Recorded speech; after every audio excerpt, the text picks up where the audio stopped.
Hello everyone, आज है 1 मई और आज इस वीडियो में हम बात करने जा रहे हैं कुछ ऐसे शेयर्स के बारे में जिसमें आपको आने वाले दिनों में एक बड़ी गिरावट देखने को मिल सकती है। तो अगर आपने यहाँ पर पोजीशन बनाई है या फिर खरीदारी करने का आपका मन है तो पहले 2 बार जरूर सोच लीजिएगा कि आपको यहाँ पर रहना चाहिए कि नहीं। और हम इस वीडियो में ये भी बातचीत करेंगे कि ये वो शेयर है जिसमें गिरावट तो आएगी लेकिन गिरावट में अच्छे मौके भी बनेंगे, किस लेवल पर बाइंग करनी चाहिए यहाँ पर वो भी हम डिस्कस करेंगे। लेकिन उससे पहले अगर आपने अभी तक चैनल को सब्सक्राइब नहीं किया है तो प्लीज अभी इसे सब्सक्राइब कर लीजिए, क्योंकि आगे भी बहुत सारे वीडियोस हैं जो आपको काफी ज्यादा हेल्प करेंगे। उसके साथ साथ अगर आपने अभी तक मेरी टेलीग्राम चैनल को ज्वाइन नहीं किया है तो उसको भी ज्वाइन करना मत भूलिएगा, लिंक आपको डिस्क्रिप्शन में मिल जाएगा। तो देखिए, सबसे पहले अगर हम देखें तो कोरोना हर रोज नया हाइज बना रहा है, हर रोज नए रिकॉर्ड बना रहा है। 4 लाख से भी ज्यादा नए मामले निकल कर आए हैं पिछले 24 घंटे में। आप देखिए, 4,01,995 के आसपास लोग इन्फेक्टेड हुए हैं और ये सरकारी आंकड़ा है, ठीक है, जिसमें से 3,523 लोग की मौत हो चुकी है। और ये सारे सरकारी आंकड़े हैं। कहा जा रहा है कि जो असली आंकड़े हैं वो इससे ज्यादा बड़े और भयावह हो सकते हैं। ऐसे में हम देख रहे हैं कि हर जगह लॉकडाउन लगे हुए हैं और इवन बंगाल इलेक्शन के कल रिजल्ट्स आने वाले हैं, कई सारे स्टेट्स के रिजल्ट्स आने वाले हैं। जैसे ही वो खत्म होंगे एक अफवाह ये भी है कि बाद में लॉकडाउन लगाया जाएगा, लेकिन अभी अगर हम देखें तो काफी सारे स्टेट्स में लॉकडाउन है, जैसे कि कर्नाटक में लॉकडाउन है, दिल्ली में लॉकडाउन है, उत्तर प्रदेश के भी कई शहरों में लॉकडाउन आपको देखने को मिल रहे हैं, मध्य प्रदेश, राजस्थान, गुजरात में भी लॉकडाउन की सिचुएशन बनी हुई है और हालत उतनी अच्छी नहीं है। ऐसे में अगर हम देखें तो सबसे पहला जो झटका लगने वाला है वो है आइनॉक्स को, जो मल्टीप्लेक्स वाले बिजनेस है। 270 रुपए का ये शेयर है और क्रिसिल की एक रिपोर्ट है, वो ये भी कहती है कि जो मल्टीप्लेक्स के बिजनेस से जुड़ी हुई कंपनियां हैं, चाहे आइनॉक्स हो या फिर पीवीआर हो, उसमें रिकवरी आपको साल 2023 तक देखने को नहीं मिलने वाली है। इतने बड़ा नुकसान इनको होने वाला है।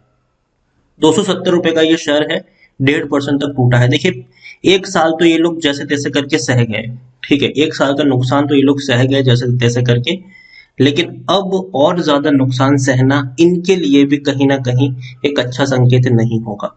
एक महीने में 6% की गिरावट हमें यहाँ पर देखने को मिली है। एक साल में अगर हम देखें तो आइनॉक्स के शेयर में 27% का ग्रोथ जरूर है। 165 रुपए तक शेयर टूटा था, बढ़िया रिकवरी आई, गिरावट आई, तेजी आई, गिरावट आई, तेजी आई, फिर गिरावट अभी बनी हुई है। 350 रुपए तक शेयर पहुंच गया था, लेकिन अब लगातार गिरावट बना रहा है ये कोरोना काल में। यहाँ पर हम एक और चीज देखें तो स्मॉल कैप शेयर है, 3,000 करोड़ के आसपास का मार्केट कैप है। ऐसे में देखें तो मुश्किल से 2.5 लाख के आसपास का ही वॉल्यूम ट्रेड है, ज्यादा बड़ी खरीदारी करना अभी कोई चाहता नहीं है। प्रमोटर के पास 47.38% की होल्डिंग है। प्रमोटर ने अगर हम देखें तो अपनी होल्डिंग को पिछले कुछ क्वार्टर्स में कम किया है। आप देखिए, सितंबर क्वार्टर में प्रमोटर के पास 51.89% की होल्डिंग थी, ठीक है, सितंबर क्वार्टर में, सितंबर 2020 में। बाद में प्रमोटर ने नवंबर में अपनी होल्डिंग को बेचकर 47.38% तक लेके गए।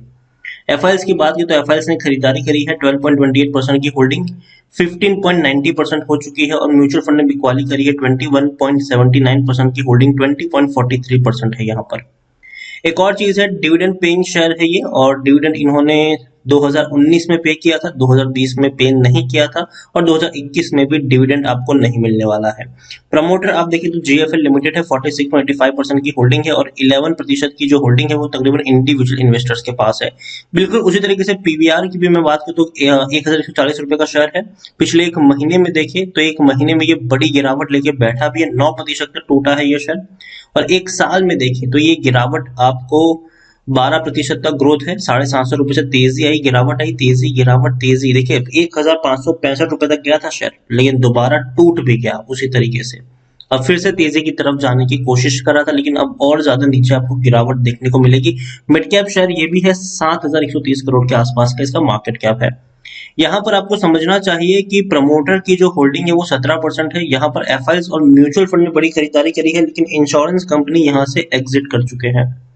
इंश्योरेंस कंपनी ने यहाँ पर बिकवाली करी और एग्जिट कर गए हैं। ओवरऑल दोनों ही कंपनी के बारे में अगर हम बात करें, आइनॉक्स की बात करें या फिर पीवीआर की बात करें, तो जिस तरीके से मामले बढ़ रहे हैं, जिस तरीके से रिस्ट्रिक्शन लग रहे हैं, देख के लगता नहीं कि एटलीस्ट 2-3 महीने तक तो ये उभर पाएंगे।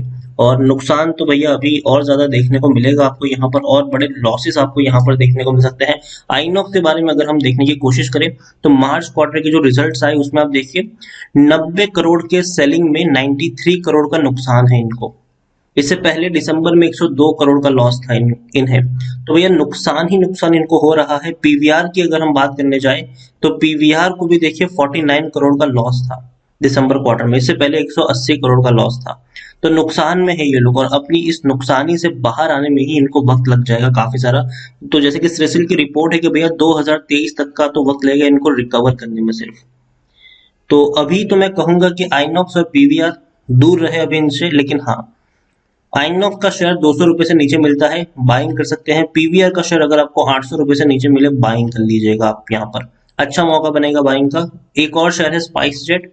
रिस्ट्रिक्शन लग चुके हैं फ्लाइट्स के ऊपर भी, कई सारे देश है उन्होंने इंडिया से आने वाले लोगों पर प्रतिबंध लगा दिया है, और इवन अपने जो लोग यहाँ पर थे इंडिया में उनको भी बोला कि भैया वापस आ जाओ। 63 रुपीज का शेयर है, 1.5% की गिरावट यहाँ पर आई है, और ये शेयर लगातार टूट रहा है क्योंकि फ्लाइटें उड़ नहीं रही है उतनी फुल फ्लेज में। एक साल में देखेंगे तो पिछले एक साल में आप देखेंगे कि 40% का ग्रोथ है, लेकिन 106 रुपए के हाइस के बाद लगातार ये शेयर नीचे की तरफ जा रहा है। 39 रुपीज का लो इसने पिछली बार कोरोना काल में बनाया था। तो आप मान सकते हैं कि अगर ये शेयर 45 रुपए से 50 रुपए के बीच में मिले तो बाइंग का एक अच्छा मौका बनने वाला है यहाँ पर। और डेफिनेटली जिस तरीके के हालात बने हुए हैं, स्पाइस जेट के शेयर में आपको थोड़ा सा प्रेशर जरूर बिल्टअप होता हुआ नजर आएगा। एक और है इंडिगो, ये मेरा पसंदीदा शेयर है एविएशन में। 1640 रुपए का ये शेयर है, और यहाँ पर अगर आप देखेंगे तो ये वो शेयर है जिसने ज्यादा बड़ी गिरावट नहीं दिखाई है। 1800 रुपए तक पहुंचा, लेकिन अभी भी टूटा नहीं है, लेकिन अब टूटेगा ये। 900 रुपए तक टूट गया था, बाद में बड़ी रिकवरी आई थी, काफी लंबे समय तक खुद को स्टेबल किया इन्होंने, गिरने नहीं दिया, और इवन अब थोड़ी बहुत गिरावट आपको देखने को मिल सकती है यहाँ पर। तो भैया एंटरटेनमेंट के शेयर्स दो है, आइनॉक्स और पीवीआर। एविएशन के दो है, स्पाइस जेट और इंडिगो। इसके अलावा एक और इंडस्ट्री है, एक और सेक्टर है जिस पर खराब असर पड़ सकता है, और वो लग्जूरियस माना जाता है, वो है ऑटोमोबाइल्स। ऑटोमोबाइल्स की मैं बात करने जाऊं तो भैया अशोक लेलैंड है, बजाज ऑटो है, आयशर मोटर्स है, एस्कॉर्ट लिमिटेड है, फोर्स मोटर है, हीरो मोटरकॉर्प है, महिंद्रा एंड महिंद्रा है, मारुति सुजुकी हो गया, टाटा मोटर्स हो गया। इन सभी शेयरों में आपको कुछ दिनों के लिए गिरावट देखने को मिल सकती है, और यहाँ पर गिरावट में बाइंग के मौके भी मिलने वाले हैं, ये बात ध्यान में रखिएगा। ओवरऑल मुझे इन सब में से जो शेयर पसंद आते हैं वो है मारुति सुजुकी, टाटा मोटर्स मुझे पसंद आता है, आयशर मोटर्स भी है, और अशोक लेलैंड भी पसंद आता है।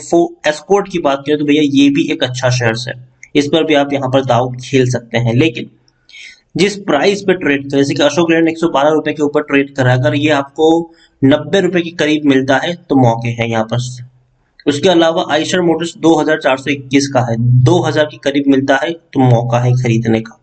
मारुति सुजुकी 6460 रुपए के ऊपर है, 6000 रुपए से नीचे जब भी ये शेयर जाएगा खरीदने का मौका होगा। और टाटा मोटर्स 295 के आसपास है, और ये शेयर अगर 250 रुपए के आसपास मिलता है तो खरीदने के मौके हैं यहाँ पर। क्योंकि देखिए आप समझिए यहाँ पर ऑटोमोबाइल्स में हो क्या रहा है, अभी लॉकडाउन लगे हैं, इनके जो प्लांट्स है वो बंद पड़े हुए हैं। ऐसे में जो इनकी डिलीवरी भी है गाड़ियों की, क्योंकि भैया शोरूम्स खुले खुले ही नहीं हैं, और बड़े शहरों में ही लॉकडाउन है, और इस तरीके से अगर देखने की कोशिश करें तो शोरूम्स इनके खुले ही नहीं है जिससे वो लोग बेच पाए अपनी गाड़ियां। तो ये एक दिक्कत है। काफी लोगों को छुट्टियां दे दी गई है, जो एम्प्लॉयज है उन सबको छुट्टी दे दी गई है कि भैया आप कम से कम 10-12 दिन के लिए अपने घर पे रहिए। तो ये सिचुएशन है। तो डेफिनेटली ये महीना जो है मई का, ये थोड़ा सा मुश्किल रहने वाला है ऑटोमोबाइल सेक्टर के लिए भी, बैंकिंग सेक्टर के लिए भी मुश्किल रहने वाला है, और जैसे कि मैंने कहा कि एंटरटेनमेंट और एविएशन के लिए तो भैया हालत और भी ज्यादा खराब है। लेकिन इस खराब हालत में मौके भी है। पिछली बार हमने देखा था कि किस तरीके से टूटा, लेकिन किस तरीके से तेजी भी आई है, तो वो भी हमने देखा है। तो अगेन मैं कहूंगा कि पिछली बार जितनी बड़ी गिरावट तो यहाँ पर नहीं आने वाली है। तो ये मत सोचिएगा कि भैया पिछली बार अगर 40 रुपए तक टूटा था तो इस बार 40 तक जाएगा, जी नहीं, उतनी बड़ी गिरावट तो नहीं आएगी।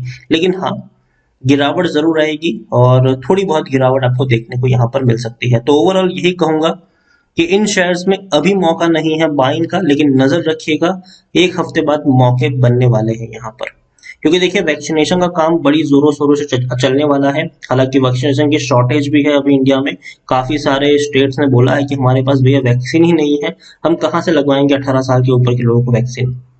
और जो प्राइवेट हॉस्पिटल्स है वहां पर वैक्सीन की अगर हम बात करें तो भैया 1,000-1,200 रुपए तक के प्राइसेस बताए जा रहे हैं अभी के तौर पर। तो ओवरऑल देखा जाए तो वैक्सीन को बहुत बड़े पैमाने पर आने वाले दिनों में रोल आउट किया जाएगा। और जो कमियां हैं ऑक्सीजन की, अस्पताल में बेड्स की, उसको सरकार इवेल्युएट करने की कोशिश कर रही है। और सरकार अब वैसे भी इलेक्शन खत्म हो चुके हैं, तो सरकार अब सीधे सीधे तौर पर इसी के ऊपर कामकाज करती हुई नजर आएगी।